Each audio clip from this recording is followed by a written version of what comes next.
Welcome to the fifth meeting of the European Naturopathic Workforce. We celebrate this event since 2015, starting in Rome, then Madrid, some years virtually, and today at the virtual headquarters in Brussels. We are pleased to present talks on latest research, historical evidence, and political updates from European member states within the naturopathic profession. We are proud to count with 25 members and partners from Europe, united in the World Naturopathic Federation, with one voice to promote One Health globally. I will talk today about naturopathic history, the presence of written and oral sources of traditional knowledge with long historical and cultural roots located in a certain culture and population makes the naturopathic profession to a traditional system of healthcare. They have been then expanded in several regions over the globe, and that makes it to a global naturopathic profession. These historical evidences combined with high educational standards and modern research make the naturopathic profession to a solid and useful partner in the global movement towards achieving whole health and primary health care for everybody. I will present today the historical roots of modern practice, starting with a journey 2,500 years back. When we look at the philosophical roots and resources in written and oral evidences, then we find writings about vitalism and holism already 2,500 years ago by Hippocrates, Socrates, to Plato and Aristotle. They have been instrumental to develop nature cure concepts based on vitalism and holism. Then also at that time, naturopathic principles have already been mentioned, naturopathic theories as well. All these roots have then made transformation into naturopathic practice and products, and ended with the formation of naturopathic practitioners and profession globally about 200 years ago. All these roots have made naturopathy to a traditional healthcare profession. We have mentioned all these roots in the naturopathic key messages, where their sources are on the World Naturopathic Federation website, where it says, what is the origin of the naturopathic profession? Naturopathy originated in Germany in the late 1800s as a European traditional system of medicine. It is part of traditional complementary medicine throughout all WHO world regions. When we see what naturopathy is today, then we see it is part of traditional healthcare systems originated in Europe. Going back to vitalism and holism, one important theory was that the natural healing force within each of one is the greatest force in getting well.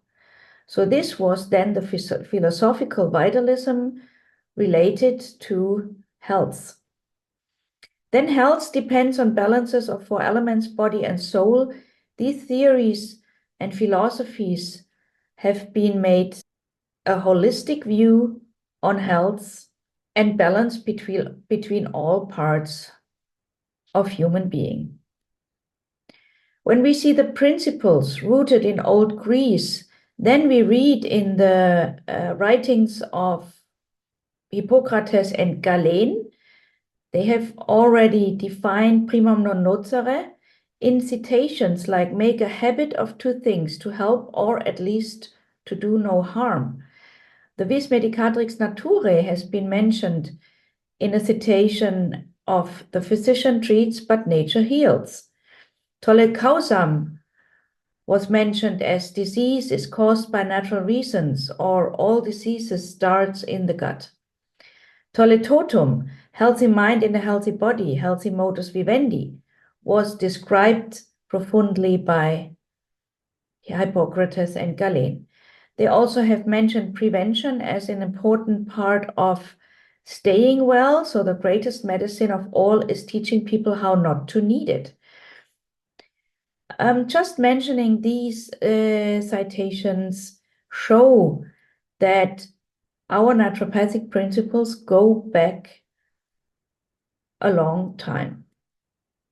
Approaches on naturopathic theories in old Greece have been developing the vital force theory, the integration of the individual, humoral theory, and theory of toxins. So these are the traditional theories that have then developed specific naturopathic practices and treatments. So the vital force does the necessary without education and school. That means that a natural instinct helps to heal ourselves. Then the integration of the individual was a very important part that says it is much more important to know what person the disease has than what disease the person has. This is, for example, mentioning the constitution of a person, to respect the constitution when we treat, for example, homeopathy. For example, all naturopathic treatments do respect the constitution of the person. Humoral theory was defined as 4 elements, 4 body liquids in a health and balanced way. That was mentioned as eukrasia. And then the dyskrasia was the imbalance of the 4 elements and 4 body liquids, developed then to the theory of toxins. Approaches of naturopathic treatments already have been mentioned as nutrition. There we find the citation of leave your drugs in the chemist's pot if you can heal the patient with food, or let be food your medicine. So we all know these strong words from that time already. Herbal medicine was then described in the Corpus Hippocraticum, describes over 400 herbs. Then over 400 years later, Dioscorides has written the big book of medicine as one of the strong botanical resources. Nature cures. So they have already used bloodlettings, cupping, purgation, hydrotherapy. That was described already in old Greece. And the modus vivendi was a very important part, that the environment, exercise, climate, social, music, art, and drama was part of staying and getting well. If we go a little bit deeper to the theory of toxins and its history in a development of naturopathic theories, we find in Galen already 200 after Common Era, we call it the Galenism. There was a pulse diagnosis developed. Natural causes of diseases have been described for humor theory, for temperaments, and the 5th element as ether, as we know it today as the emotions. Then these theories and practices have been described by Avicenna in his big canon of medicine, a book that has been then also distributed from Greece, the knowledge, to Persia, today known as Unani medicine. We read in the resources there all the writings of Hippocrates and Galen, humoral theory. Then we had a development of theory of toxins in Germany, described by Hildegard von Bingen, with her backgrounds also of Hippocrates and Galen. She stated diseases start with the imbalance of the 4 humors, dyskrasia as disease, that states the theory of toxins. So she has developed treatments to discharge these toxins with nutrition, herbs, nature cures. Paracelsus has described toxicity with in his alchemy and spagyric treatments, especially described how to clean the blood, how to discharge toxins. Then later in the 19th century, Hufeland, important physician from Germany, has described naturopathic foundations, and his statement was toxins reduce vital force. So then this is one of the causes of getting ill because of the reduction of the vital force. He has described in his book of macrobiotic how important nutrition is and naturopathic use. Then we have a deeper view into hydrotherapy and the history of its use as a nature cure model to reduce toxins and enhance vital force.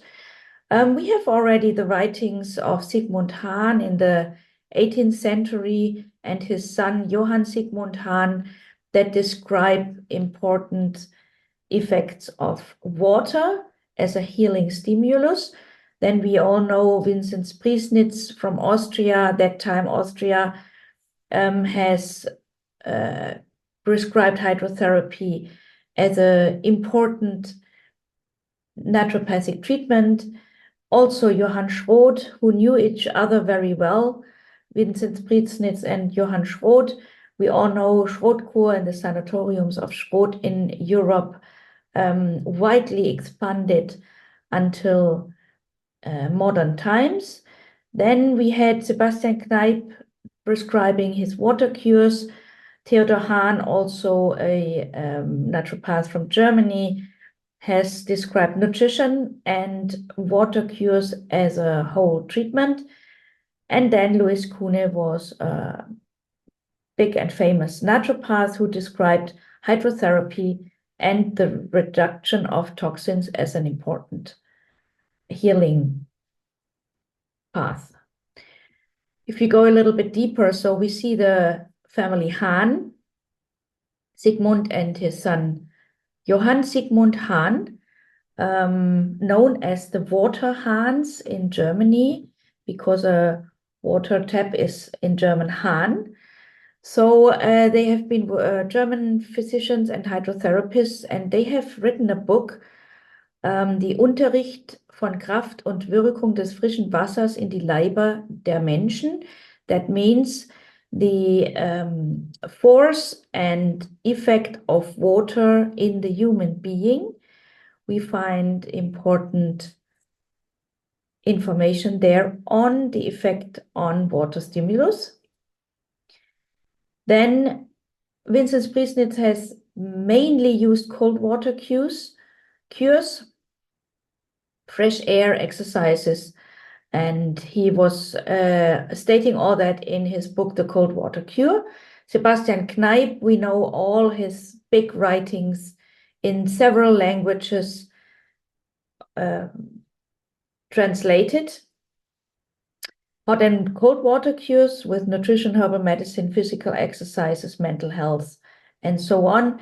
Then Theodor Hahn was the mentor of Kuhne, of Louis Kuhne.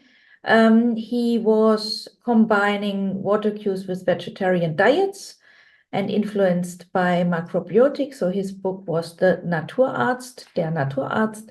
And then Louis Kuhne, who was famous in his toxin theory, and he said every disease is caused by toxins. And he said the living body has a vital force, which is the only capable force of healing. So very naturopathic principles of Vis Medicatrix Naturae and the theory of vital force. His book, The New Science of Healing, we as naturopaths do teach and work a lot with that book. So Johann Sigmund Hahn, who has written this textbook, states in the pages 12 to 22, water is heavy and mobilizes blood from outside to inside and bottom to top. That means blood circulation is forced by water treatments. Water is subtle and penetrates all parts. So that means that water is a very good healing stimulus because it is subtle. Water is fluid and wet and brings humidity to human body. Water is neutral and pure, does no harm and cleans. Natural water is cold and cools heat. And elementary effects, penetration, swelling, dissolving, division, dilution. So these was the writings. Here we can see these sources in the digital library in the University of Halle. And this is very interesting because the stimulus effect of water on the tissue was described already here in the 18th century in Germany. Vincent Priesnitz said on water, health is the natural state of the body. So he said water and health is a very natural status of body. Man is organized and subject to organic laws. So that means that the germ is healthy. So we can always be confident on the natural healing power. To use the necessary elements to maintain life is important to exercise daily. All diseases that are not caused by accidents are originated from strange substances or bad moods. That means that all diseases are caused by toxins. This was at that time the effect of toxins and the effect then of discharge toxins by using water stimulus. The theories of Vincent Priesnitz are very interesting and described in his books. So Sebastian Kneipp from Germany has always done some contribution as a hydrotherapist, nutritionist, and phytotherapist. He was also a mentor of Louis Kuhne. And he said the path to your health leads through the kitchen and not through pharmacies, that highlighting nutrition. And the teachings of the hydrotherapists Sigmund Hahn and his son Johann Sigmund Hahn have been the basement of Sebastian Kneipp's 5 pillars of treating with natural stimulus. Sebastian Kneipp was also the mentor of Benedikt Lust. He worked and founded water cure centers in Bad Wörishofen. So he said water is an element of stimulus for human health. The disease sits in the blood and therefore in all body liquids, because in the blood are all 4 cardinal liquids. And then he also described primarily how to clean the blood with water stimulus, nutrition, and herbal medicine. So he also said health depends on a normal and regular circulation of blood. Water stimulus provides for a regular circulation of blood. So this was then the basement of his theories. We can all read that in the water cures and Kneipp cures written by Sebastian Kneipp in the 19th century.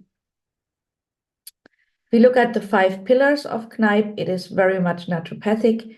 Water is an element of stimulus for human health. Hydrotherapy provides a regular circulation of blood.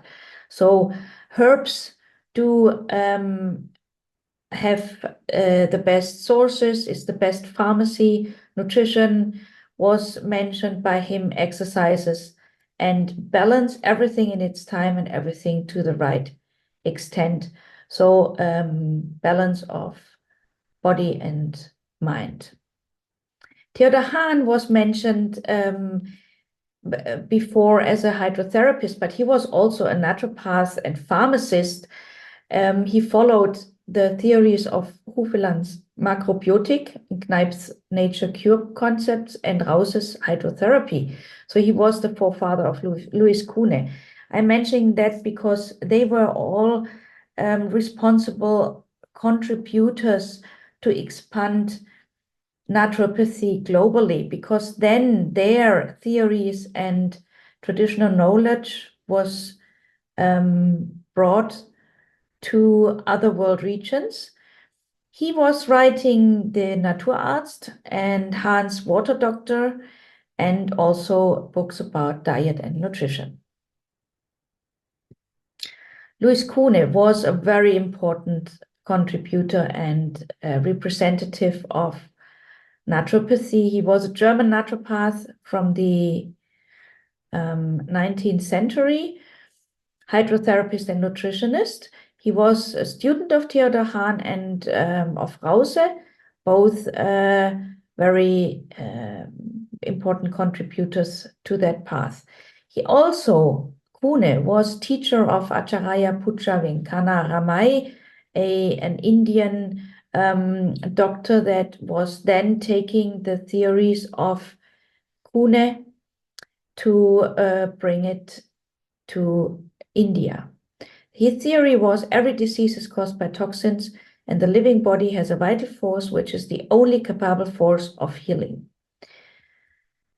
So if we see here the writings of Kuhne, Die Neue Heilwissenschaft, or the New Science of Healing, translated into English, he was stating that there is nothing in the universe that is not subject to the laws of nature, claiming that they are only in force for certain phenomena and that they have no influence on others, such as the morbid symptoms of the disease. So he's talking here about toxins. There are also immutable laws to which the body and its states of health and disease are subjected. So the laws of nature for human health. These writings have been instrumental and sources for developing modern naturopathic practices. His method of cures, he was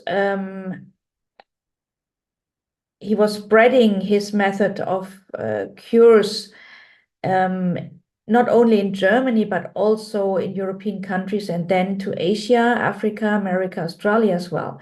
Everywhere such remedies have been thought as should really improve the health of individuals and communities. If we now look a little bit deeper into the theory of toxins, that has been instrumental for Kuhne's path, we find already the theory of toxins elements in Hippocrates' writings in the Corpus Hippocraticum, about 60 different books and writings, mainly also done by his followers and students. They state imbalance of the four humors causes toxemia, and toxemia causes diseases. So to discharge toxins and to detox the body was the main important path. He stated that dyscrasia, the imbalance of the four humors, is the disease. So Kuhne took these theories and built his theories of vital force. So he stated that toxins reduce vital force, toxins reduce healing power, toxins reduce self-cure and human health. So on the same time, toxins can enhance irritations and inflammations. So all his treatments were based on discharge toxins.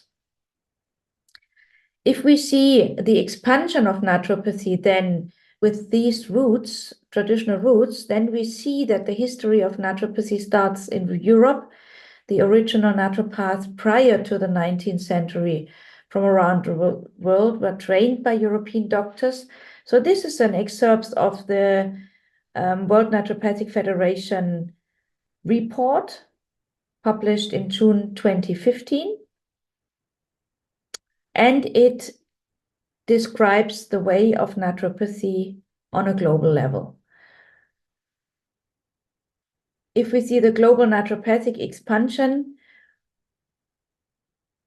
it came then from Europe to the United States by the student of Sebastian Kneipp, Benedict Lust, traveling to the United States and taking the theory of Kneipp to the United States.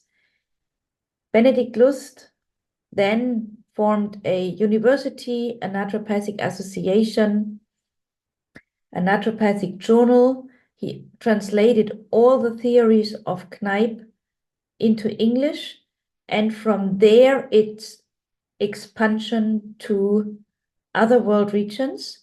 Also from the University of Benedict Lust, founded in 1900, many students traveled back to their home country, again to Europe, then to South America, to Australia, New Zealand. His theories and writings have been then expanded globally. We have then naturopathy expanding all over the world. So to what degree is history and traditional wisdom included in naturopathic practice today? We see that all the modalities and treatments are based on theories, principles, and philosophies. The World Naturopathic Federation has written different reports who show these roots, including the World Naturopathic Federation report, the WNF Naturopathic Roots report. You can see all these on the publications site on the World Naturopathic Federation website, including the white paper on naturopathic philosophies, principles, and theories, a 100-page document on these roots. They describe naturopathic principles then as part of the naturopathic profession's practice. First, do no harm, healing power of nature, treat the cause, treat the whole person, doctor as teacher, and disease prevention and health promotion are used in naturopathic profession and naturopathic education to a strong amount, as we see here, all over 90%.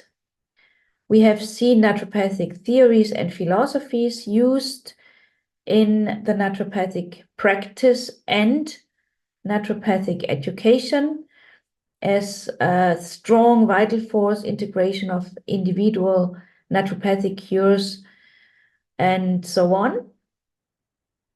And we see the naturopathic modalities as main modalities: nutrition, botanical medicine, hydrotherapy, and so on.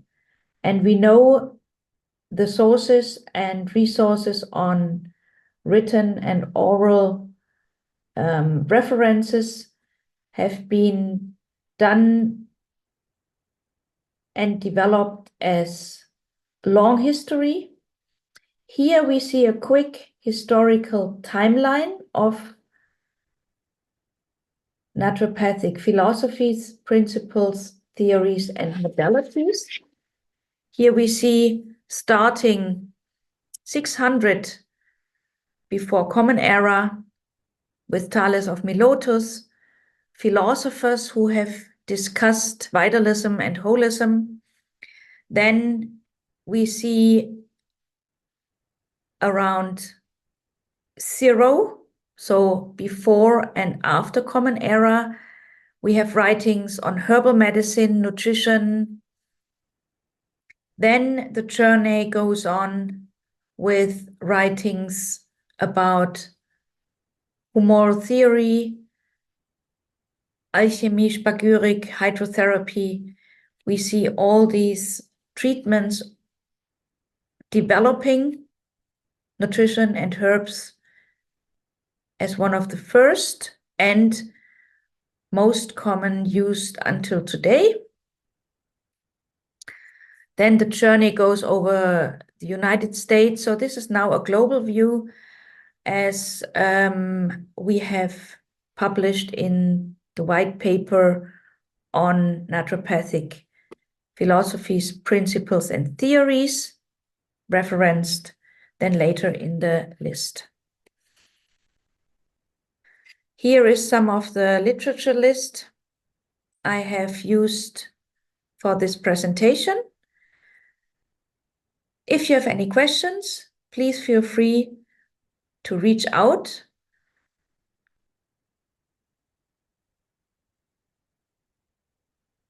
Reference and sources